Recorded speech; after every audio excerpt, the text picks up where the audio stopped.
Welcome, everyone. Getting this all up and going here because I've been playing around with this a little bit to make sure that we are completely linked. I'm not seeing it on Facebook, but there may be a little lag. But we are live on YouTube. I do hear a little bit of an echo. Someone just took an echo. And so there's a little bit of an echo, so hopefully we'll get that cleared out. But I want to go ahead and jump right in. My name is Lila Hawkins with My Own Lane Consultants. And I come on and just share a little bit about life in the logistics lane. So from the perspective of a driver, owner, operator, related services, trying to bring everyone together so you can have connections here in the industry from day one. So today we have Dr. Darrell, I always say Darrell Hartley, and he is going to share with us about the SAP program, what it is, what it may mean to you, and answer any questions we have live. So be sure to type your questions as I kind of make sure I'm linked to the YouTube that you may have right there in the comments. If we don't see them live, we will be able to respond to them, reach back out, and we're going to give plenty of contact information as well. So without further ado, I'm going to let you introduce yourself. I'm going to come off camera to make sure that I'm linked in on this end, and we'll just go from there. So thanks for coming on. Hello, everyone. My name is Dr. Darrell Hartley. I am a Department of Transportation Federal Motor Carrier Safety Administration substance abuse professional, substance abuse expert, and service agent. That means I'm a Fed. I'm also a board certified chaplain, a board certified coach, a mentor, and an all-around advocate for people who have fallen into the throes of addiction, who have spent time in dark distance caves and dungeons, and those who have just tapped out and said, hey, I want to really change my life. Many people that I come across are CDL drivers, all branches of the Department of Transportation, every branch. There's some FBI, there's some CIA who they've made a mistake and they need to get themselves back in a state of being well. So here we are assisting others in the mechanism of hope, understanding that with hope, you have everything. Awesome. Okay. Maybe you can still hear me. I can hear real quick. So I just have some basic questions to start off with. And, I always like to start off with definitions. I think that's my teaching background there. But can you even tell us what it is in like layman's terms? You said you're a Fed, so before anyone runs away, what does that mean in the trucking logistics community? Better me to be your friend than not. Absolutely. So what is the program? The substance abuse program is something. No. Did you hear me? Yes, you froze for a moment. Okay. I hear you. All right. The substance abuse program is something that was established by the Department of Transportation many years ago. The Federal Motor Carrier Safety Administration has something called the Clearinghouse. The Clearinghouse has been in existence since January 7th of 2020. Clearinghouse is, with the Federal Motor Carrier Safety Administration, the only clearinghouse in existence as of today. Many other entities within the confines of the Department of Transportation are thinking about establishing their own clearinghouse, which would mean that there would be an additional abundance of work, duty, and responsibility for substance abuse professionals. We do need clearinghouses. I'm sorry. No, I'm sorry. Kind of lagging a little bit. I'm hearing you. Okay. there are people, men, women, entities who just fail in drug screens and there's no accountability. They can, basically fail as many drug screens as they want to and still get themselves back to duty. That's unfair to you. It's unfair to me. And as a person who is the gateway back to public safety, meaning the substance abuse professional, my end of the program is very intense, it's very comprehensive. I am a high volume substance abuse professional, meaning I can assist people in returning to duty. I cannot get you back to duty. The employer can get you back to duty. I have a mechanism of ensuring that your documentation is done right the first time. You don't ever have to look behind you, and the current storm that you're in, you will pass it without incident, without inhibitors. So we do have a question from the audience, so let me bring that here on screen real quick. And so, are you able to see the question? I do. Identify in the SAP program, after completing the program, they will always, it's like when you get a ticket, a driving ticket, speeding ticket, something like that. Although you may go to you may go pay the bail, call meaning the fine, you'll always be in the system. You'll always be in the system. Only with the Department of Transportation, Federal Motor Carrier Safety Administration, once you're there, you're able to drive. Without you addressing this, you will not be able to drive. Now, unless, of course, you're some famous dancer or singer that we don't know about, you have to protect the interior and the exterior. DOT FMCSA is sitting a lot of people down, and they're not able to ever drive again. So you'll always be a person who have gone through the substance abuse program. Always. With the difference, this is not a DMV matter.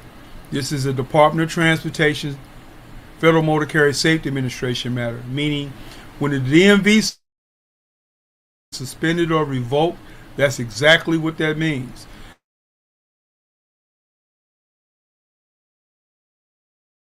Identify with a substance abuse professional and rectify this matter. That's really a great point, that as far as which places you find the record when it doesn't, sitting in the insurance seat, I'm always asked by people, and it's one of those questions, like when I hear it, I know what they're trying to say, but they're not asking that direct question. And the question is, so does hiring a SAP driver cost more?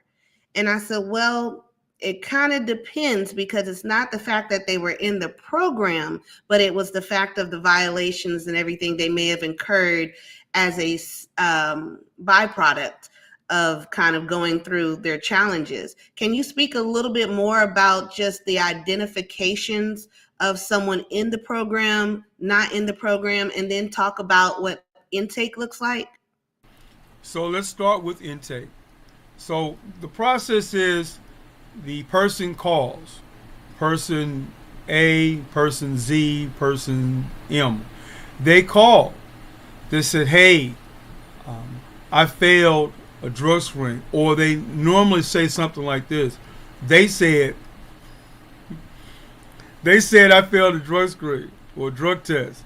I don't mess around with stuff. I've never popped before. I said, you have popped out? They said, can I be honest with you? I said, well, were you lying to me previously?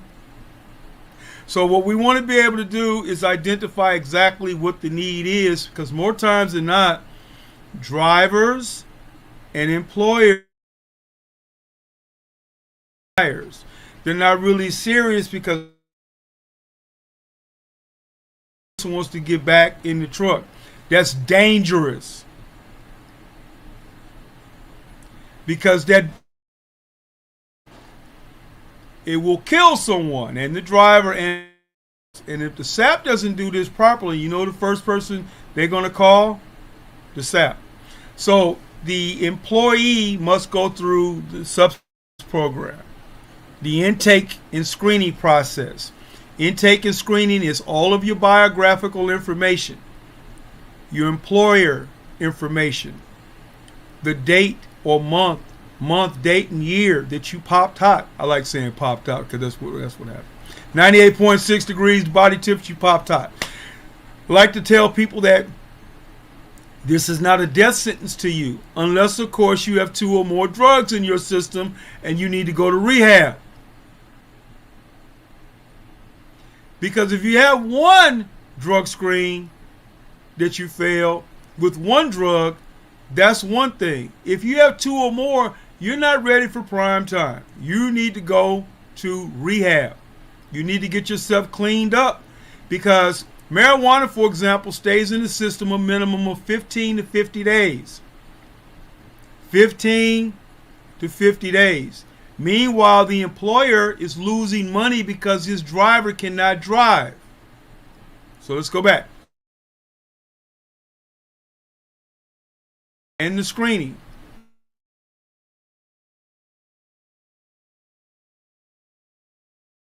Report that you're going to have in this process. The initial evaluation report. Then the person has to send everything over that the SAP is asking them to send over. Normally this is face-to-face, but we have something still in our midst called COVID. So now we still can do virtual face-to-face, if you will. Still, my program that I'm overseeing with DOT FMCSA is that I need the following. I need all your biographical information. I need your employer information. I need to know what happened. I need to know the drug. It's a low laundry list of things. The assessment takes about 30 to 60 minutes, depending upon who you're in the presence of. Some people are very quick. Some people try to, mosey about and deer snot you, BS. And then some people who are actually just slow, and you have to be very, very patient with them. They're quick to get back in the truck.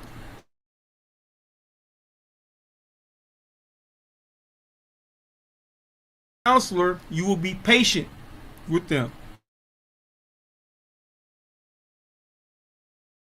Transportation, Federal Motor Carrier Safety Administration, and all the other branches to become a substance abuse professional, you needed to be the following: either a substance abuse counselor, a drug and alcohol counselor, a chemical dependency counselor, or other. Well, I'm all of those things. So when a person comes to me and sits with me and they tell me the story, within 15 to 20 seconds, I know what they need. I much rather do it where I see the person as opposed to telephone, because you can mask, or attempt to with me, you can mask attempting to do. Well, you can't do that with me. That's why I'm called Better Call Darrell. Because when you call me, I know exactly what you need. All right. So you do the intake and the screening.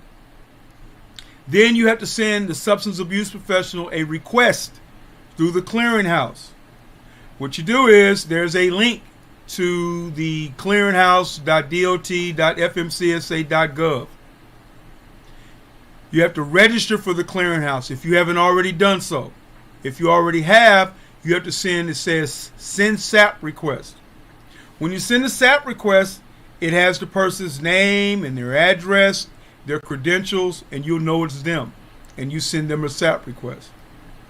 Once the substance abuse professional sees that they have received a substance abuse professional request, then they can either A, wait 24 to 40 hours to go ahead and do the assessment. B, they can do the assessment immediately. C, they can reject the request. Why would one reject the request? Because based on what the information you had previously, you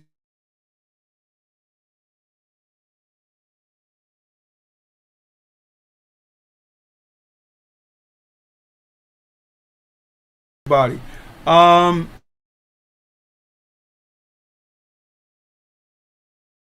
Know the answer to, and if I deem that your information is suspect, sketchy, shady, I will not. But let's say that I do. So then you send me a SAP request. We have that. Now I send you the steps for to duty. And then I send you your homework. And then you pay the SAP that amount that the SAP is requesting. Just to do this. That's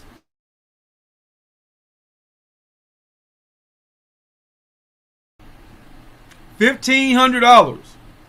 Or Samuel L. Jackson would say $1,500. So that's too much money. You should, and thank you, Will Roth Consulting. You should do face to face, if at all possible. Why? Because you can see the eyes. Eyes will not lie to you. Thank you, Najee. I will answer that question. Alcohol and drug testing is one and the same. I want you guys to understand something though. Alcohol is a drug. But the SAP can determine if they want the person to take an alcohol and a drug screen.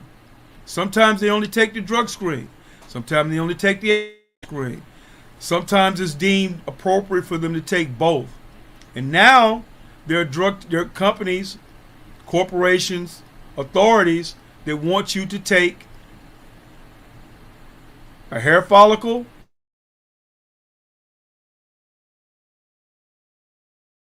you're up against in the industry now.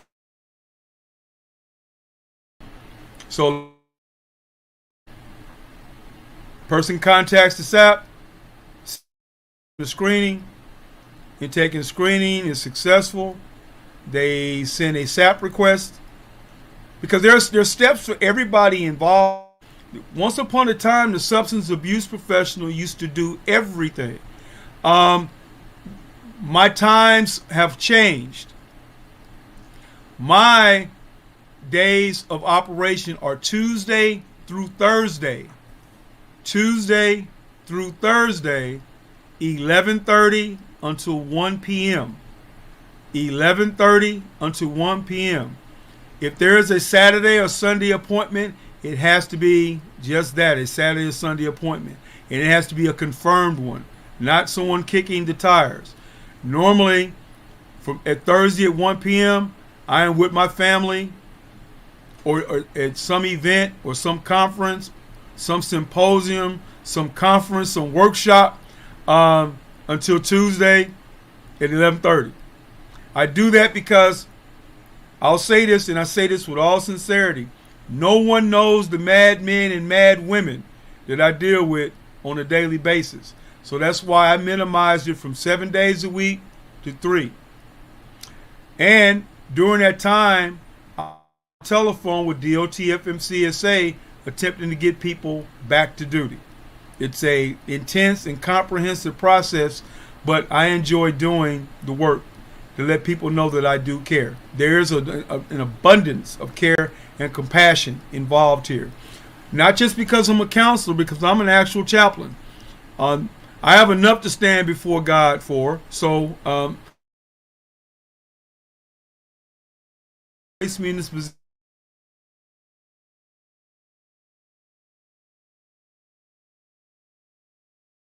Sinful. We're supposed to, as my grandmother used to say, we're supposed to help everybody. So we're not Jesus. We're not God. We're not the Holy Spirit. But what we are servant vessels to ensure. And we can make those type of decisions because as we're walking this path, he'll give us that information with his people. So now, go back. You have the return to duty process, which is the following. Because everybody has a role here. The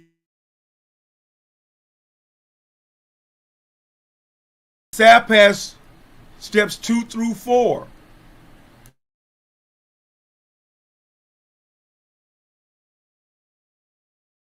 And completing the documentation. The employer has steps 5 and 6 to complete, which are the following. Steps 5 is to send the employee a consent form. 5B is to schedule them for a drug screen. 5C is to take the results of the drug screen and implement them in the clearinghouse for step 5. 5D, take those results and implement them and close them out. Step 6 is to ensure that steps 5A through D are complete, that the return to duty follow-up report is complete. Then the substance abuse professional will send over those 2 documents plus their credentials to close out the whole process. Now, why does the substance abuse professional do that in the last portion? Because the substance abuse professional used to do all of these things. A refusal is the same thing as popping hot. You failed a federal drug screen. Yes. Yes. So don't look at a refusal as, well, I didn't pop hot. You did. Because unfortunately, our jobs are life and death because it's about safety. We are the daylight and nighttime guardians of safety. And if we don't place ourselves in positive positions to succeed, and the employer, employee, the MRO doesn't see that, right? And let me tell you this, you're going to get some negative reviews because you didn't do what they wanted you to do. It's okay. You can live with that. You can live with that because don't worry about the reviews. I mean, I love it when I get a positive review, but if I'm not doing what I'm supposed to do, it's all for.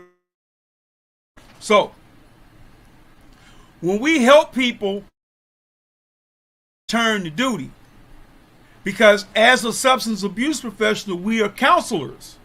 We are the first line of defense for these people not to fail again. When I say these people, they're in abundance. There are millions of people out of work.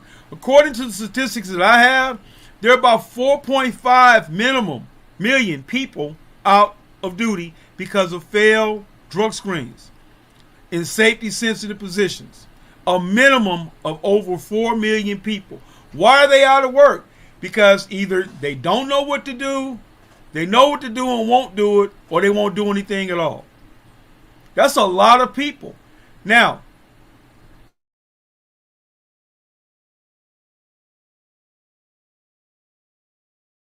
you can go get that house on the lake.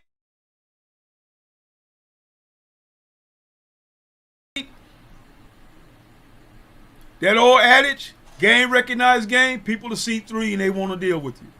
They won't. So,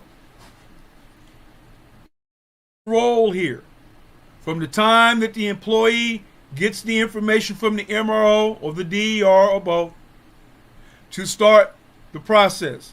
Some places, some forms of employers will allow the employee to return to duty once they've completed the SAP program. Then you have others that say something like this. Well, you got to wait 3 or 5 or 10 years. No, you don't. That's a lie. This is the government's program. And what's going to happen, I want you all to hear this.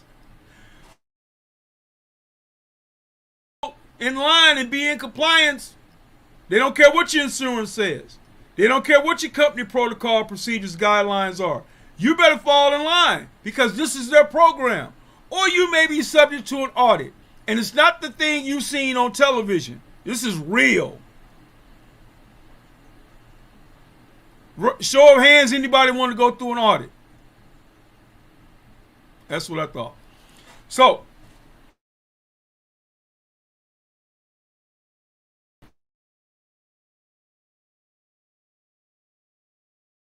now, for the employer, important. Why is that this? You may never be subject to an audit. And if you are subject to an audit, it will go by smooth sailing because at first glance, all of your documentation is in order. In an audit, they'll ask for, let's say 6 people. Let's say 10. Let's say 1 person. But if that one person's documentation is not in order, do you think 10 others are? So we have to protect yourselves as companies. You have to protect yourselves as substance abuse professionals. You have to protect yourselves as DERs. You have to protect yourselves as MROs, because audits, like the wilderness, is a real place.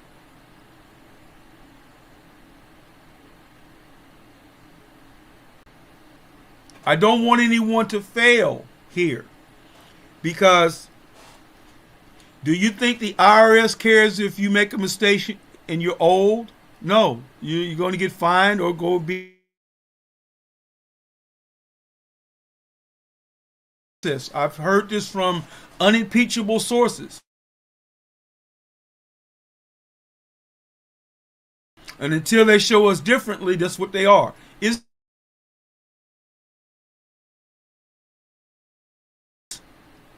You don't have that? Those people don't have those?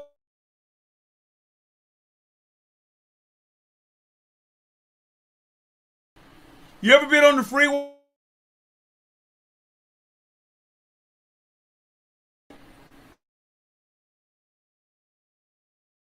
Louder. You're kind of in and out. Okay.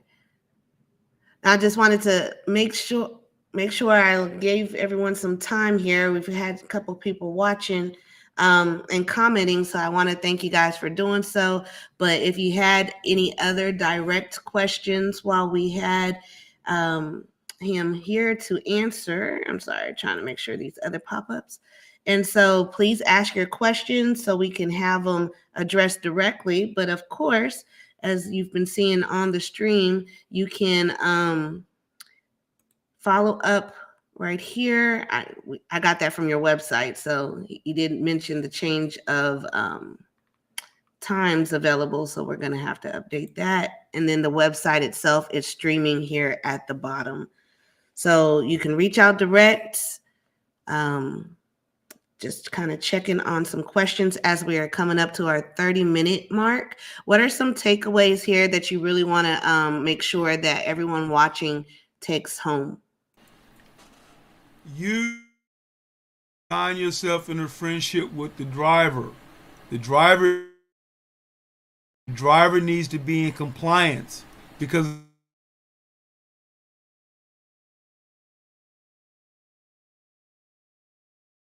or worse.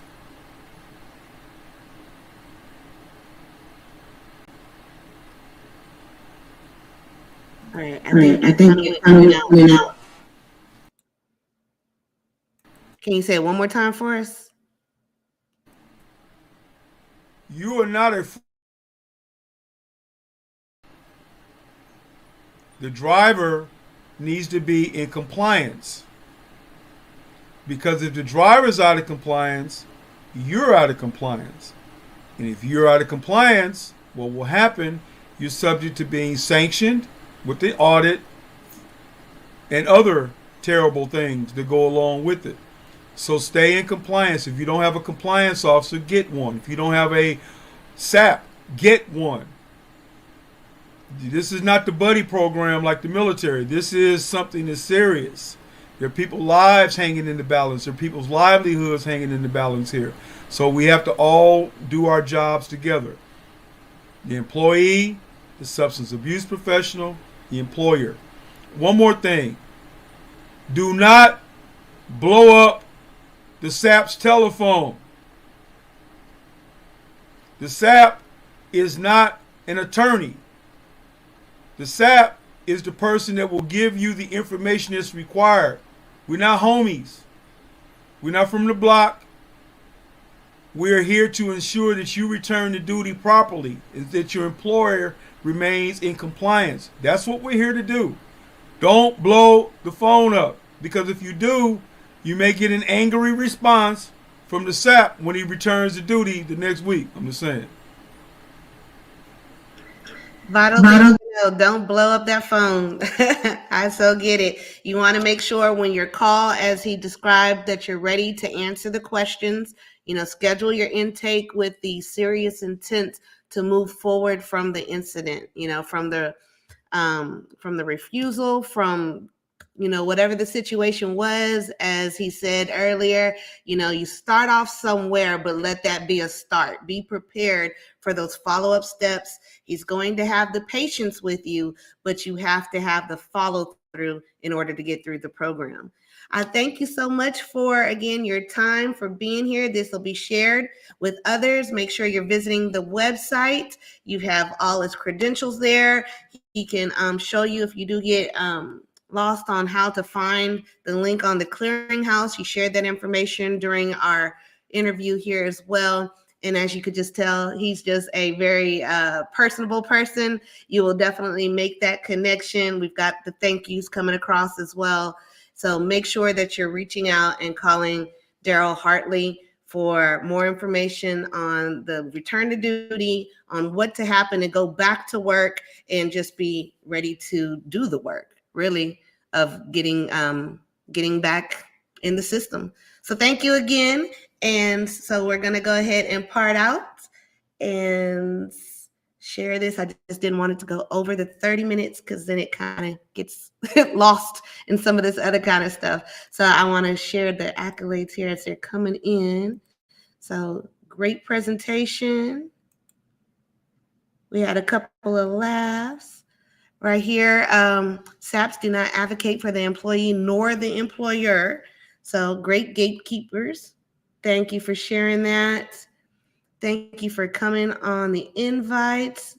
These events are best when we can actually take advantage of the person here in person. You can reach out to the websites, but everyone's taking their time to be here, and thank you for you doing the same.